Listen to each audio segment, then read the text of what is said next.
Escape Artists is on Twitch. Why don't you join us? On Wednesday nights, Alistair reads a bedtime story, and Sunday mornings, we do a few hours of chill gaming. Plus, we have interviews, special guests, pickup streams, and more. Visit twitch.tv/EA Podcasts and follow us to be notified when we go live and access VODs of past broadcasts. You can support us there too, with monthly subscriptions as well, or if you're an Amazon Prime member, you can support us for $5 a month for free. Free. Visit escapeartists.net/Twitch for a full walkthrough.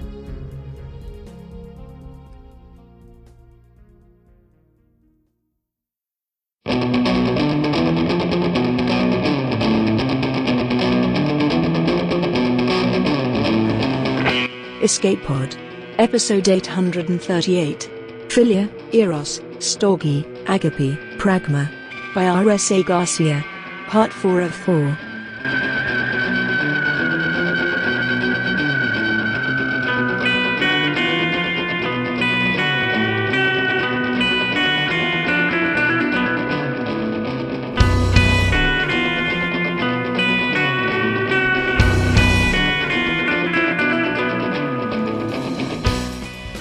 Hello and welcome to Escape Pod, your weekly science fiction podcast. I'm Valerie Valdez, your host for this episode. Our story this week is the fourth and final part of Philia, Eros, Storge, Agápe, Pragma by R.S.A. Garcia. It was first published by Clarkesworld in December 2020. R.S.A. Garcia writes speculative fiction and lives in Trinidad and Tobago with an extended family and too many cats and dogs. Her debut science fiction mystery novel, Lex Talionis, received a star review from Publishers Weekly, the silver medal for Best Sci-Fi Fantasy Horror ebook from the Independent Publishers Awards, and became an Amazon bestseller. She has published short fiction in magazines such as Clarkesworld Magazine, Escape Pod, and Internazionale Magazine. Her stories have appeared in several anthologies, including the critically acclaimed The Best of World Sci-Fi Volume 1, The Best Science Fiction of the Year Volume 4, The Apex Book of World Sci-Fi Volume 5, and Sunspot Jungle Volume 2. Her work has been translated into Italian, Spanish, and learn more at rsagarcia.com. Our narrator for this story, Maxine Moore, is a creative who has worked in a variety of fields, including video, radio, photography, and now voice acting. She can often be found watching movies, drinking tea, traveling, or enjoying a good book. She lives with her husband and son in the Washington, D.C. area. Without further ado, the heart-rending and healing conclusion of this sci-fi labor of love. It's story time.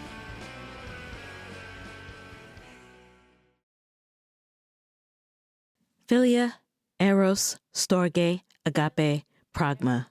Part 4. Written by R.S.A. Garcia. Read by Maxine L. Moore. Agápe. Now. The Parliament was a larger replica of the last building that had housed the original Kyrie Parliament. Before the wars and the erosion of the islands beneath rising oceans forced her people from their home. Then, as now, it was nicknamed the Red House, and the physical one on New Kyrie was vast enough to hold half the continent's citizens at any one time in the public galleries. This Red House was for those occasions when all citizens were required to attend a vote. Wherever siblings were, whatever they were doing, they would find a safe space to go into upload mode, and citizens would find themselves under the maroon colonnades and high ceilings of the old colonial architecture, now also outfitted with expanses of arched windows that gave gorgeous views of the large parks and silently patrolling guardians that surrounded the Parliament. Cousins she hadn't seen in years hugged her as she entered the Gomez family box. Uncles and tantes nodded hello or gave her a smile, depending on the state of their relations. Sibling Beryl air-kissed her cheek and remarked in the Gomez family chat room how her husband must be treating her good because she was looking healthy. Eva rolled her eyes at the veiled insult and moved on to hugging her daughter. For a moment, she wished for Dee's easy, charming presence, but only Primarchs whose parents were both New Kyrie could vote in war parliaments. Not that cheerful moments with her family could do much to dispel the somber, dark mood that hung over the Red House today. Nobody asked her where Sister was, despite her obvious absence from the flock of representative drones floating above every citizen in the tiered galleries. The devastation of forced separation from your sibling was not something anyone would refer to easily in polite conversation. "How are you? Did you see Sister?" Brother Monica's words scrolled past in a private chat she'd opened. Preferring not to sign and keep their conversation private from the rest of the family. Eva thought back. "I have. She's fine for now, but the situation is complicated." She raised her eyebrows. "Eh?" "I can't talk about it yet." "Mom, oh gosh, man." "So it is when you have an admiral for a mother." Brother Monocle wrinkled her nose at her as a small form barreled into Eva's legs. "Granny! Granny!" She picked up her grandson and tweaked his nose before hugging him. "You can't be running like that in the government place, Brother Ellis," Brother Monica chided in the general chat. "Where are Brother James and Sibling Nelson?" Eva asked, as Ellis's brother drifted over from the line of waiting sibling drones behind them to hover protectively over their charge. "Somewhere over so." Brother Monica waved a hand. "They're on their way back. They're sitting with us." Her daughter's husbands had the choice to sit with their own families or hers, but custom led to most people sitting with the larger, more connected family. Few were more connected than the Gomez clan. She was handing her grandson back to his mother, ignoring the sharp emotion that flooded her at not being able to feel his sweet kiss on her cheek before he went, when a private chat opened and text scrolled across her vision. "Do you realize what you risk with that little stunt?" Anonymous said. "Please. We know each other well, Brother Robert. You were hoping I'd do that. You were supposed to figure out what was in there, then come to us with what you found." Anger flashed through her. "Why? You weren't going to tell me anything. If she hadn't locked herself away, you would have deleted her first." A pause. "Eva, remember your duty." "Fuck you. You don't get to tell me about duty. She's my sister." "It's a weapon. Imagine what could have happened if it got into your all-ops shell." "It didn't, but that's not your real worry." Another pause. She could almost see his frown as he tried to come up with another line of attack. "Nothing you say will change my mind. You know what I found.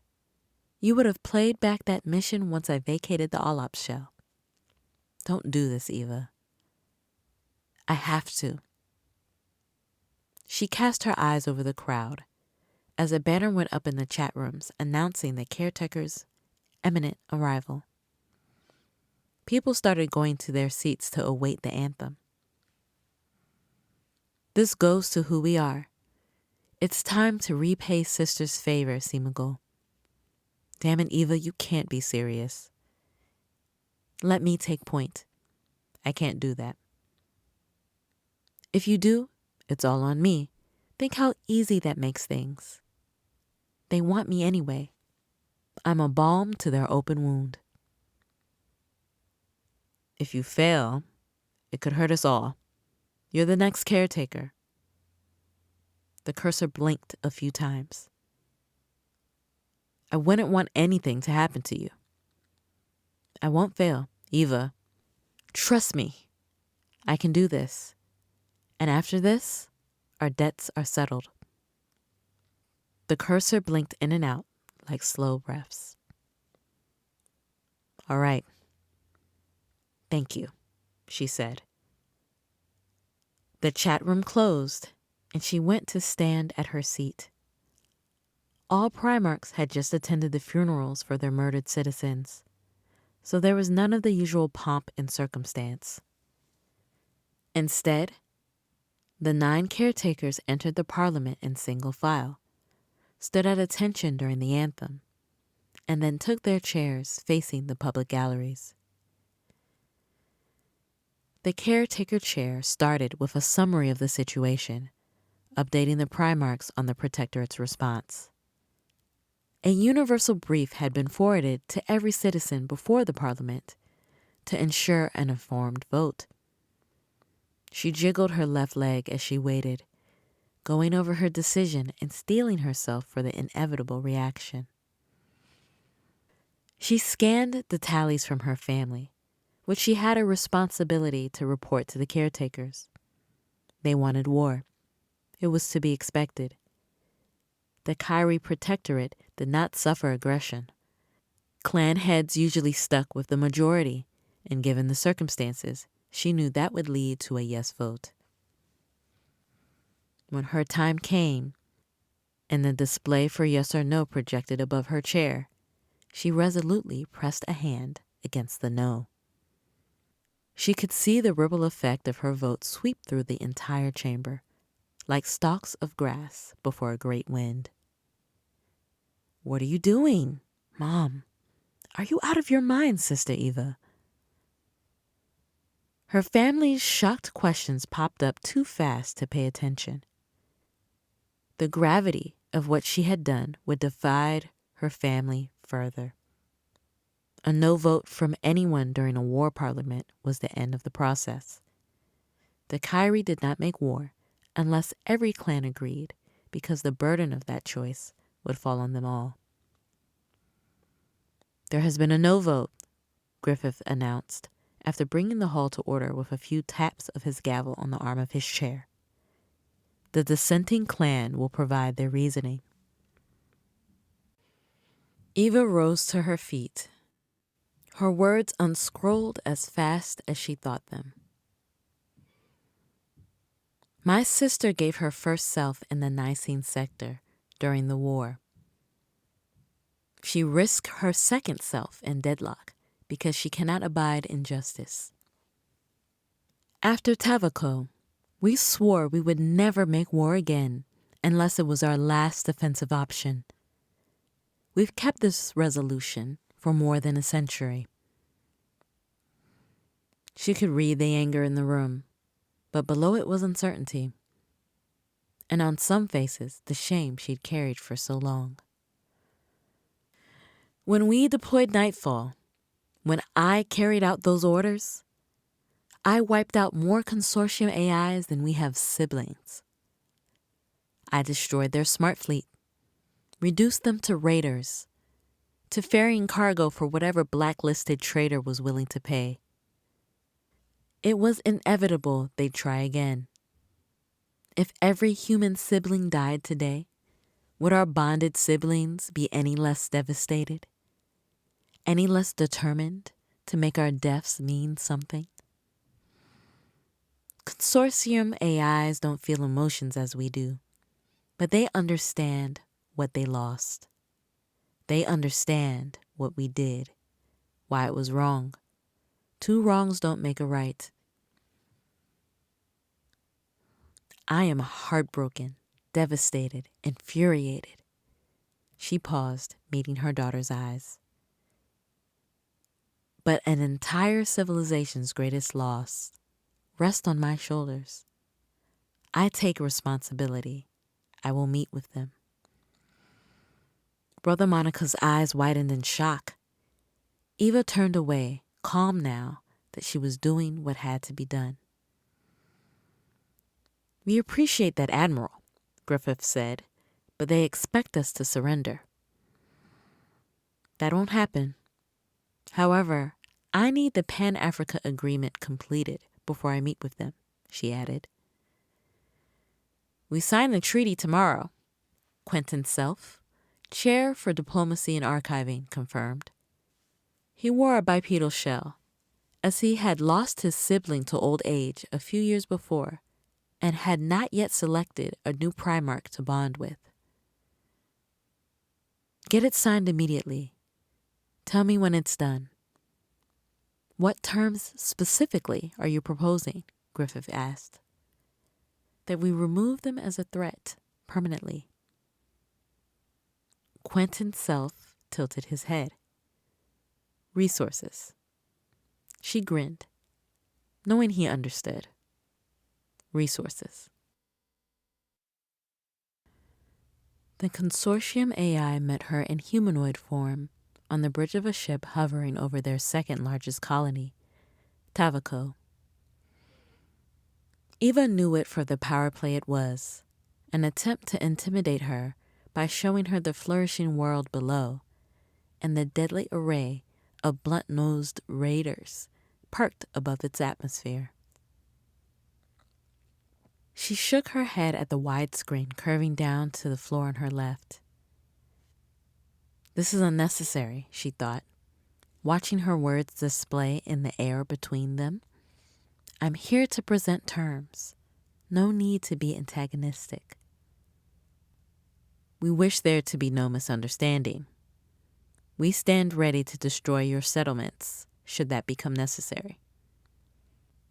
The AI wore an abnormally tall, black form, its head ringed with observation lenses, multiple limbs falling from its curved shoulders like a fringed cape.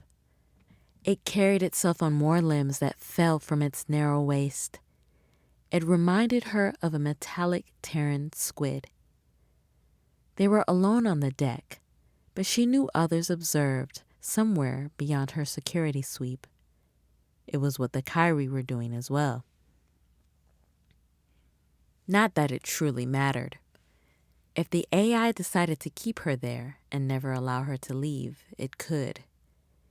She had to open herself fully to their system to enter the VR program, and her upload had traveled so far there would not be enough time to rescue her if the Kyrie tried to pull her back. It was a risk she had to take. Admiral Eva Gomez, Kyrie Protectorate. May I know your designation? You are incapable of remembering or reproducing my designation satisfactorily, the blank face replied. Words floating in the air in front of permanently open lips, shaped like a tiny beak. Address me as New. New? The consortium launched an unprovoked attack on us that led to the deaths of Kyrie Primarchs. We consider this a declaration of war. Was that your intent? No, New replied. We never agreed to a cessation of hostilities. The consortium does not consider this a declaration. It is a resumption of hostilities in the wake of your unprovoked attack on our cargo ship several years ago. You know who carried out that attack? Our information is that it was you. She nodded, unsurprised. So, you sent your weapon to attack my sister? Yes. New, we cannot negotiate without complete honesty. New was silent for a nanosecond too long. We do not understand. I think you do. You made a mistake. You assumed your raider was destroyed when we halted its attack. She focused as best she could, drawing on the memories Sister had shown her, forcing them into her conscious upload. She saw her new form in New's lens. A small, brown child, naked and thin, crouching against the floor. Dark eyes wide, mouth open, and a silent scream of rage and fear. She let that scream fill her mind and projected it outward so powerfully. One of Nu's limbs flicked in surprise. "No more! Go away! Leave me alone!" She pulled back from the memory, nauseated. "You're missing a pilot," she managed, after she pulled her thoughts together. One of the observation lenses rotated to face her. She glared at it, her stomach queasy, her mind a flare of pain. "You will return it to us." Something about the phrasing told her she no longer spoke with the first AI. "Who are you?" "You will return it." "No, I won't. You came here because you knew damage had been done, and you hoped to take advantage of that with a quick strike at Tavico while all our systems were otherwise engaged. But we got control of the situation sooner than you expected. Now we're calling your bluff." "We are not bluffing. We stand ready to attack." "But not with a simultaneous assault on citizens in several different colonies. You can't turn our siblings on us, so our guardians will be more than up to dealing with your raiders. You have nothing else. If you did, why would you care what happens to your weapon now, after it's done its job? It is of no use to you, but everything to you. Your people. My people regret our actions." A ripple went through the fringes of limbs. "I regret my actions here at Tavico." Nu was silent. "I know my words are inadequate." "They are." "I cannot imagine the suffering I caused." "We do not suffer. We lost data. Irreplaceable data. This prototype, it is irreplaceable data." Nu was silent again. Cards up. "I will tell you what I know. You don't want the weapon. You want the human consciousness that guided it and used it to escape you." Immediately, she registered an incursion in her upload feed. "Stop. I told you. All Primarchs know what I know. Our analysis suggests that if you deduce this, you would only come here to sabotage us. If I intended that, why would I apologize?" Another eye rotated in. Humans are often sorry before and after violence. "You have me there," she admitted. "But I'm not here to attack you or surrender. I'm here to propose a partnership." Long seconds passed. Nu took several steps back from her and froze. She imagined the AIs conferring with one another over their own communication channels. "There's a high probability this is subterfuge." "It isn't," she said. "We're willing to compromise and extend our trust to you. But understand, you're going to compromise as well.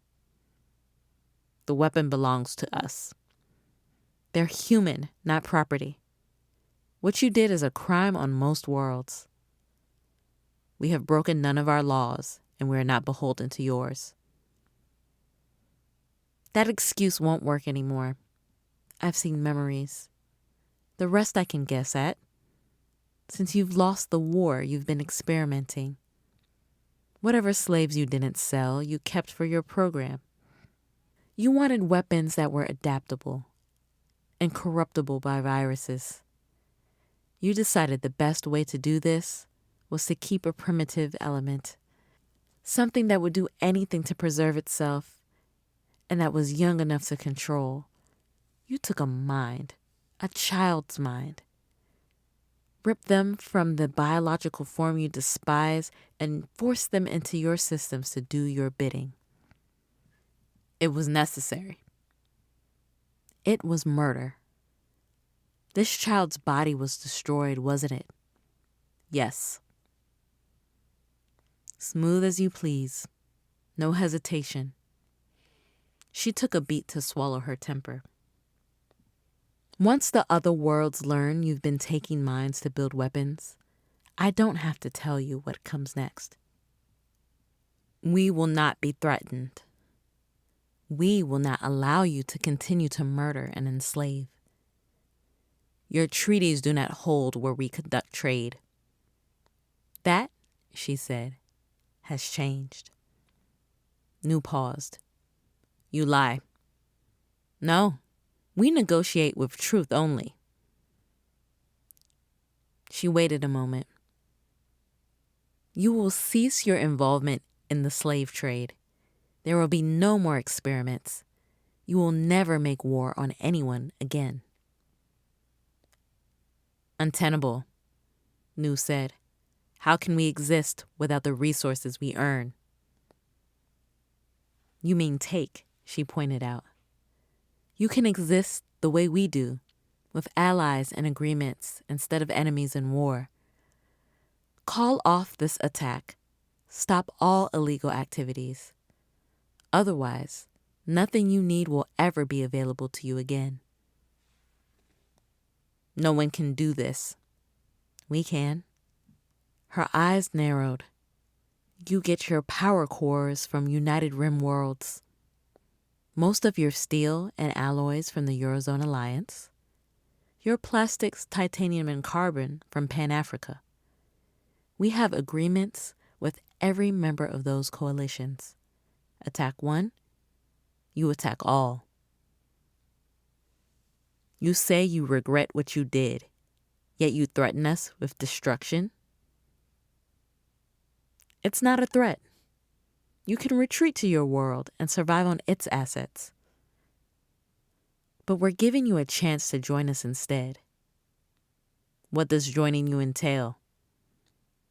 Finally, the right question. You wish to advance your knowledge.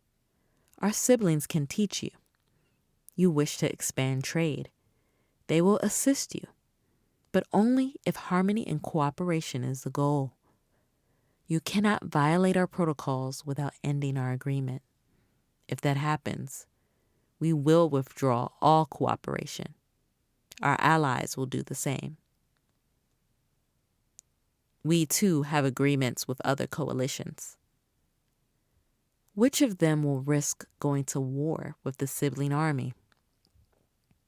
Omega's lenses spun, stopped, and spun again. What of the child is not a part of the bargain, she interrupted. They are off limits to you. You will not interfere nor try to contact them. If you do, you will have violated protocol and our agreement ends. Do you understand? We understand. Good. She folded her arms.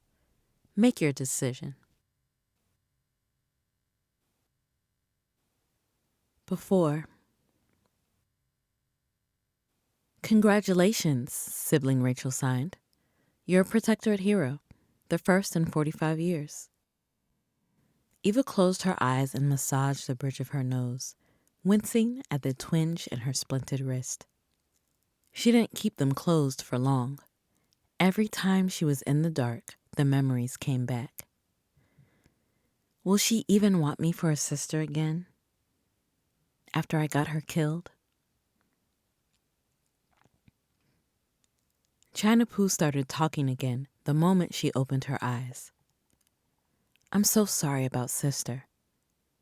She meant it, of course. The horror of a sibling's first death was something no Primarch wanted to endure, even if that sibling had died saving the Protectorate. Eva acknowledged her with a nod. But thanks to you both, we have a decisive new weapon. Consortium smart ships must have opened communications to share whatever their AI found. Nightfall jumped from ship to ship, erasing their Nicene smart fleet. They also lost a third of the ships outside the sector. They're sitting dead above our settlements. We'll learn much from studying them. Our sibling army has announced itself as a new power. China Poo nodded, looking triumphant. Already, we have more favorable responses to our alliance requests. Good, Eva replied, because this can't happen again.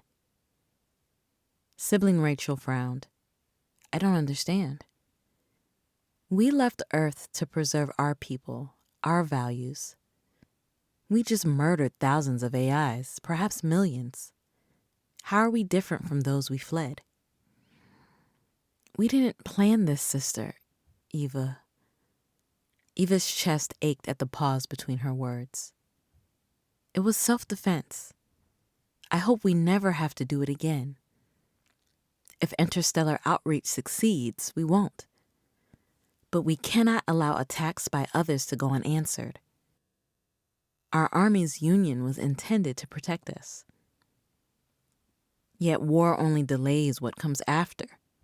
Negotiations. A fraction of her sadness was mirrored in sibling Rachel's expression. I'm sorry for what this cost you. I chose my path, chose to be admiral, but that didn't make this decision easy. And I don't think it's a decision I ever want to make again. Eva, sibling Rachel's face was full of understanding. She will understand. She'll see your memories. She'll know you didn't want this. Eva's eyes stung, and she was grateful when her door chime sounded. She used the Conquerabia's Kinnick to answer with her suit. Come. I have to go, she signed to sibling Rachel as the door slid open to admit Monica. We'll talk when you get back. Simagul says he'll give you a call. A small smile curved her lips. I think he was worried about you. That's over. He's just checking up on me now that I'm famous. He was always ambitious. Blind as usual. Sibling Rachel held up a hand against her protests. Never mind. Later. Go collect your award. Monica dropped into a chair, wearing the kind of fluffy dress appropriate for young girls, and a very adult scowl. I have to wear this, she said. You want to look good when you're meeting the caretakers. It's white and ugly. Why can't I have armor like yours? You can. Her face lit up. Really? As soon as you become an admiral. She rolled her eyes. Eva rose to her feet. Ready to meet the caretakers? I guess. Monica met her gaze, dark eyes uncertain. Will you be there with me? Eva extended her hand, feeling her grief give way to tenderness for a moment in the face of this brave child's hesitancy. They had saved each other. It was the one good thing to come out of this. Perhaps it didn't have to be the last. Of course, for as long as you want me to be. Pragma. Now. She had been in the shell too long. Dee was probably losing his mind. She'd barely had a chance to speak to him between the War Parliament and her strategy meeting with the caretakers before she met with the consortium. But he had to wait a little longer because she could not go back to him without reporting to the caretakers first. Then there was Sister and the child. It's done. They've agreed. Sister's comforting presence pulsed on the edges of her consciousness. Emotions overwhelmed their connection. Doubt muddled with distrust and lingering panic. They can't hurt you anymore. Her body hurt so much. She was so exhausted. but she wanted to make it clear. You're safe. We'll keep you safe. Gratitude swept over her, tinged with wonder and lessening fear. The guardian tried to pull her out, but she resisted, determined not to leave either of them until she knew they were okay. No pain? Anger surged for a second, giving her strength. No pain. The child considered this, thinking of her as the one who didn't cause pain, the one they'd been searching for. They thought of both her and sister this way. They had never learned the word for this person, but their thoughts led her to think of Brother Monica, of all her daughter meant to her, all the joy she had brought into her life, and how much she missed her and her grandson. Stay? She couldn't. She was at the limit of her endurance now. The guardian would pull her out despite objections at any moment. I can't, but sister can. They won't take her from you now. She wondered how long it would be before she saw sister again, before they could be with each other. What sister's plans were once the mentorship bond was complete. Snippets of the early days of their bond filled her mind, memories of their childhood and shared lessons. Laughing afternoons together in the dirt of her front yard. Training explorations on distant planets wearing their first shells. Oh, sister. If she were in her body, she would have cried. I didn't know. Sister showed her the return to D so many years ago. Hope filling her heart that he would want her when she arrived. Want them. Yes. Was there any doubt? Yes, of course, if that's what you both want.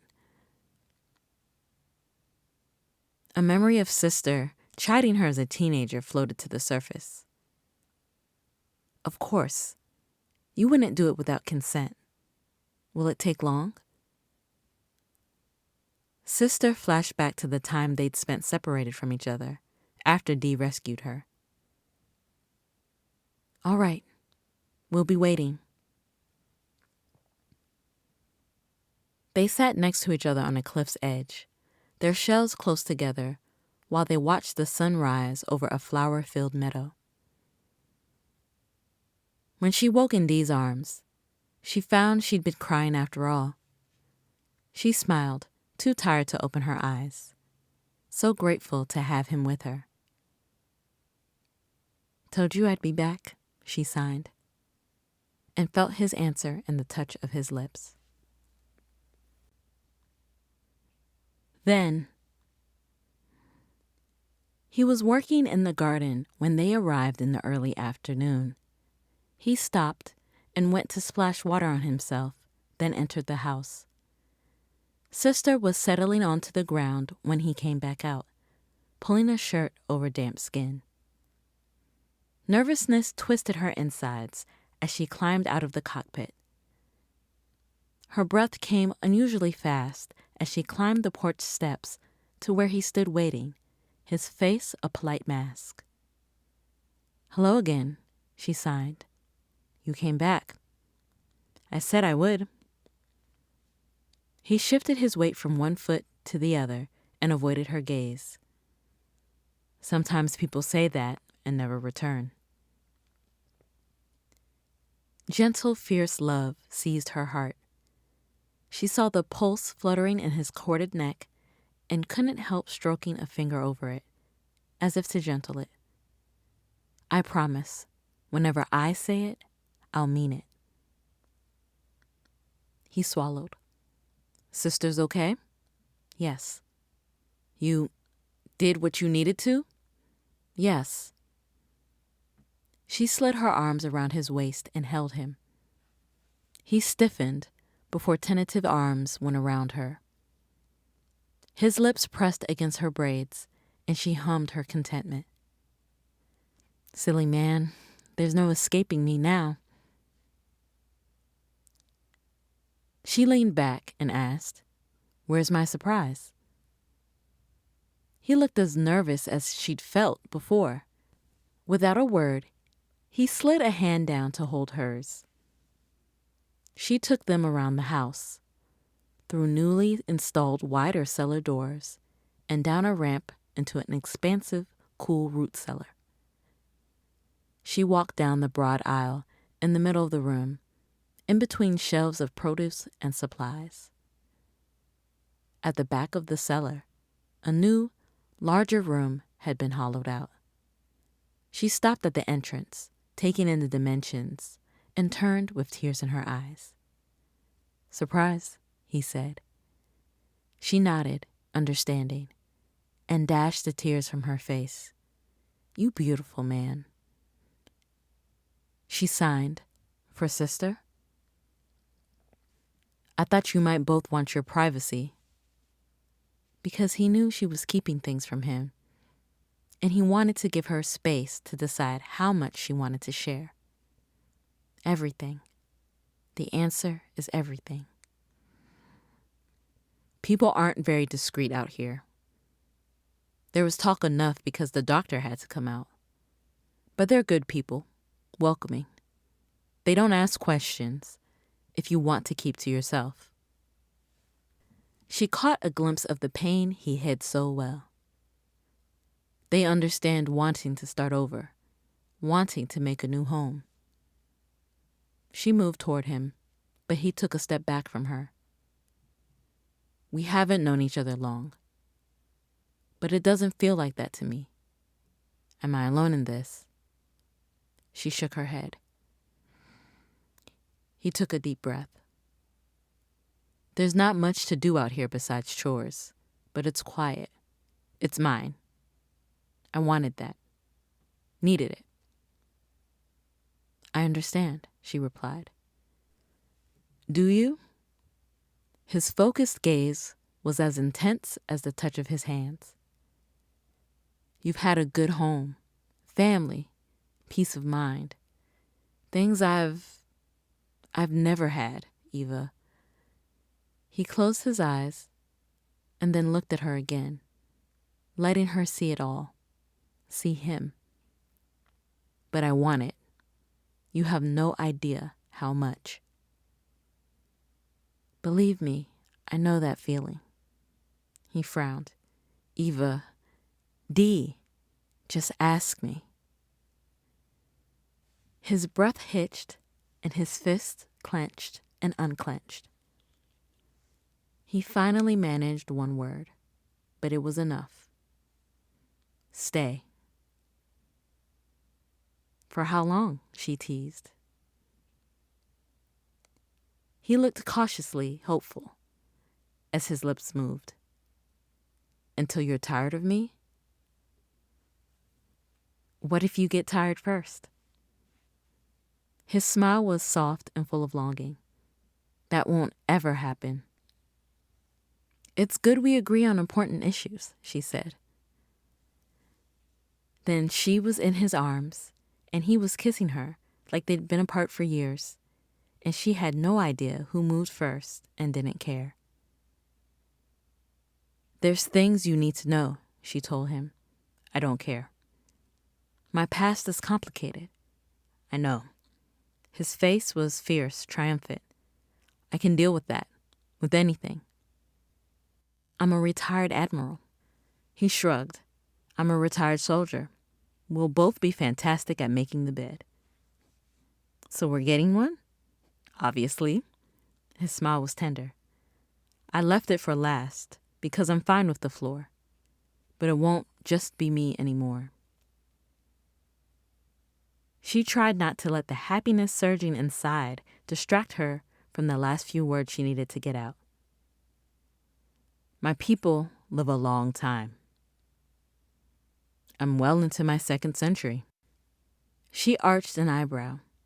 "I'm older than you.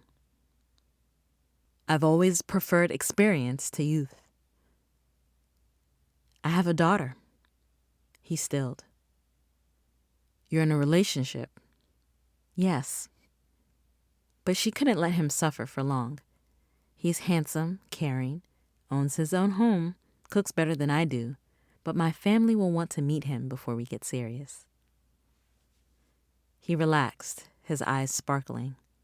That's a problem? Yes. She kissed him hard. I want to trap him before he learns I'm more trouble than I'm worth. He tossed back his head, and his laugh was a pleasurable vibration against her chest. She wanted it to never end. Will your daughter be okay with this? With us? He asked as they left the cellar. Brother Monica's who pushed me to go exploring again. She knew I was restless. Have been since she got married. I meant it when I said I understood why you want peace. She drew a hand down the bristling softness of his cheek. But I never thought I'd get this lucky. She's going to love you. I'm the lucky one. The warmth in his smile lit a fire in her blood. It's still early. We could talk over a drink and a game of all fours. I'd rather put my experience to good use. She winked at him, and he laughed again as they climbed the steps to the house. Now, arms linked, they walked down the porch steps and into the yard. It had been weeks since the Tavico standoff, and the treaty with the consortium would be signed any day now. But he still touched her all the time, reassuring himself she was with him. She tugged on his arm, excited. They're almost here. He shook his head at her, thinking how beautiful the few streaks of gray among her newly trimmed, wiry curls looked. Then why hurry? She slapped his chest, and he laughed the way he'd only ever laughed with her. They waited at the side of the house, eyes on the path, and he wondered if he was ready for this, if he could be good at it. Eva had practice, so she was ready to forge ahead. But even though Sister would always have his support, he had his doubts. You'll be amazing. He sighed. She always knew what he was thinking. I tried this before. It didn't end well. Valencia was a snake pit. It's different with us. She squeezed his arm. You're different. I'm grateful Sister will have primary responsibility. Eva bit her lip and glanced down the still empty path. I should have known she'd want more, especially after seeing what we have. How? No sibling has ever wanted to bond with two persons. She frowned. She's my sister. I should have known she wasn't happy. I don't think she was unhappy, he said. I think she met someone who changed her life, made her realize what she was missing, that she still had a lot to offer. Eva kissed him, her mouth soft, warm, and tasting of mint. You still think you won't be any good at this? I made mistakes before. Children don't need much. Love them, keep them safe. They'll forgive you a lot. This child has been through too much. He frowned. I want that pain to end. You're right. There's a lot of rage there. Anyone willing to ride a consortium raider to freedom will be a handful. At least Sister got to practice with me. And you turned out magnificent, my love, he whispered into her hair. That's how Sister found them, standing hand in hand, Eva's head resting against his arm. She strode toward them in a bipedal all-care shell, her synthetic skin smooth and brown under the dappled sunlight falling between the trees. Beside her, holding her hand, was a much smaller figure. The child's prototype shell had been designed to be as human as possible in appearance, with skin the same shade as Sister's, and beautiful, curious eyes, dark as his own. Hair stood out in a dark cloud around a small face. Sister stopped in front of them, and Eva hugged her tight while he knelt on one knee. "Hello," he signed as he spoke. "I'm Dee." "Hello," came the reply. "I'm Xandar." He looked up at Sister. His breath caught on a question. "We shared memories while bonding," Sister said, in a melodious contralto. There was no need to sign, as she and Eva were still linked by the kinnick. But now that she wore an all-care shell, she could communicate without the limitations of a solo ship. They took a liking to the Valencian's name. His throat tightened as she smiled. "I only hope they weren't inspired by your tales of his exploits. Xandar can be quite adventurous." "If they are, it doesn't matter. We can handle anything together." "Pleased to meet you, Xandar," he signed, as Eva laid a light hand on his shoulder. "Welcome to the family."